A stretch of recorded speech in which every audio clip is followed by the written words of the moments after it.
देवाच्या प्रसादासाठी केली जाते तशीच रसरशीत दाणेदार लापशी आज आपण अगदी योग्य प्रमाण वापरून करणार आहोत आणि दिसायलाही अगदी तशीच दिसते। पहा, एक एक दाणा मोकळा आहे पण कोरडा नाही आहे। तर नमस्कार, मी Priya's kitchen food and blog मध्ये तुमचे खूप खूप स्वागत आहे।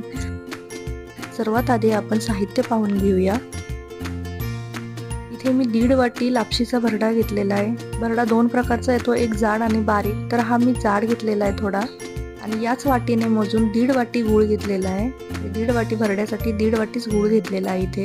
आणि गूळ शक्यतो लाल घेण्याचा प्रयत्न करा, कारण लापशीला कलर छान येतो। 2 चम्मच बडीशोप घेतली आहे मी इथे, आणि एक जायफळ घेतले। हे आपण पूर्ण नाही घालणार, थोडंसं अगदी किंचित किसून घालणार आहे। थोडी वेलची आणि सुंठ घेतलेली आहे, तेवढा तुकडा।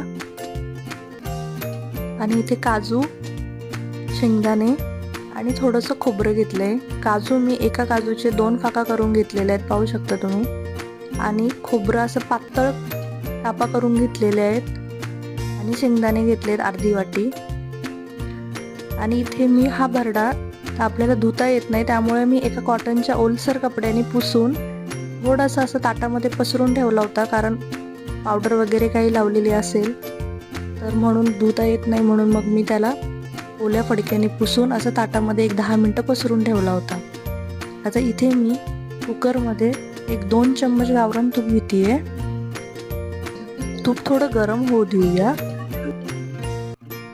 आता यात आपण जो भरडा घेतला होता तो मी याच्यात छान भाजून घेणार आहे। आणि आपल्याला बारीक गॅसवर हा लापशीचा भरडा भाजायचा आहे, मोठ्या गॅसवर भाजायचा नाहीये। छान खरपूस भाजून घ्यायचा, एक 10 मिनिट लागतात याला भाजायला, आणि याचा कलर पण चेंज होतो भाजत आलं की। आता इथे पाहू शकता, एक 10 मिनिटं झाले मी याला भाजते बारीक गॅसवर। कलर चेंज झालेला आहे, याचा पांढरट कलर झालेला आहे। आता या स्टेजला आपण इथे मी खोबरं घालून घेतेय आणि शेंगदाणे पण घालतेय। आणि हे खोबरं आणि शेंगदाणे घालून मी परत 5 मिनिटं हे सर्व भाजणार आहे। आता हे 5 मिनिटं भाजून झाले। आता मी यात गरम पाणी टाकतेय। 1.5 वाटी भरण्यासाठी मी इथे 3 वाटी पाणी घालतेय, आणि गरम पाणी घातलंय, थंड पाणी घालायचं नाहीये। आता हे सर्व मिक्स करून घेतलंय मी। आता आपण याच्या एक 3 शिट्ट्या काढून घेणार आहोत। तेव्हा आपण जे बडीशोप, सुंठ आणि वेलची घेतली होती त्याची पावडर करून घेऊया। सुंठ मी थोडीशी बत्त्याने ठेचून घेतली आहे, आणि त्यात 1 चम्मच साखर टाकली आहे, आणि हे मिक्सरला मी वाटून घेते बारीक। आता इथे पाहू शकता, मिक्सरला खूप बारीक होत नाही, तर मी इथे चाळून घेते थोडंसं। जे रेषे असतात सुंठचे ते राहणार नाही त्याच्यात, खाताना ते चांगले लागत नाहीत। आता मी हे चाळून घेतलंय। आता हे परत थोडंसं वरती राहिलेलं बारीक करून घेऊया। आणि आता पावडर पण तयार आहे आपली। आता इथे मी गूळ फक्त वितळून घ्यायचा आहे आपल्याला, पाक वगैरे बनवायचा नाहीये, कारण गुळामध्ये कचरा वगैरे असेल तर आपण हे गाळून टाकणार आहोत त्याच्यामध्ये। तर फक्त गूळ वितळलाय पहा। आता कुकरच्या 3 शिट्ट्या पण झाल्या आहेत आपल्या। थोडीशी हवा काढून घेते।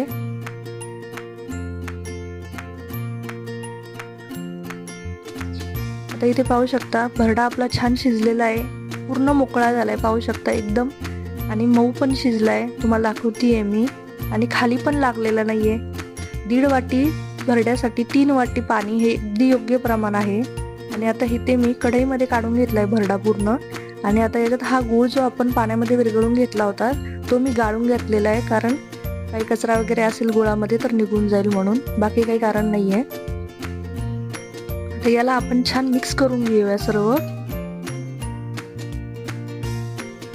गूळ घातल्यावर काय होतं, लापशी खाली लागण्याचं शक्यता असते, त्यामुळे थोडं सारखं याला हलवत राहावं लागतं। आता एक 5 मिनिटं मी झाकण ठेवून याला वाफ देणार आहे। एक 5 मिनिटं मी झाकण ठेवून वाफ दिली आहे पहा। याला कलर पण चेंज झालाय लापशीचा।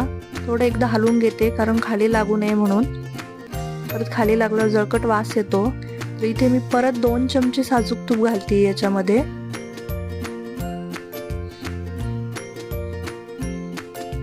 आणि हे पण आपण मिक्स करून घेऊया सर्व। ऑलमोस्ट आपलं पाहू शकता तुम्ही, गुळाचं पाणी आटत आलेलं आहे, थोडीशी ओलसर राहिलेली आहे, त्यामुळे एक 5 मिनिटामध्ये आता आपली लापशी तयार होईल। फक्त 5च मिनिटं आपण याला गॅसवर ठेवणार आहोत, कारण थंड झाल्यावर पण लापशी थोडीशी अजून कोरडी होती। पाहू शकता किती सुंदर एक एक दाणा वेगळा झालाय, पण चिकट नाहीये आणि ओलसर पण वाटते थोडीशी. आता इथे मी सुंठ, बडीशोप आणि वेलचीची पावडर आपण जी करून ठेवली होती ती घालून मी सर्व एकत्र करून घेतलंय हे. आणि आता हे जायफळचं आपण मी तुम्हाला दाखवलं होतं ते मी थोडंसं किसून घेते, अगदी थोडंसं घातलंय, पाहू शकता खूप नाही घातलेलं.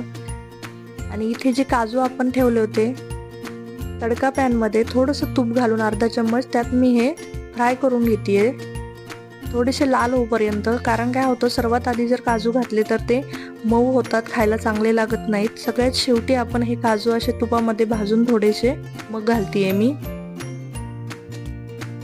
आता हे काजू पण आपण घालून घेतलेत, त्याला एकदा हलवून घेऊया.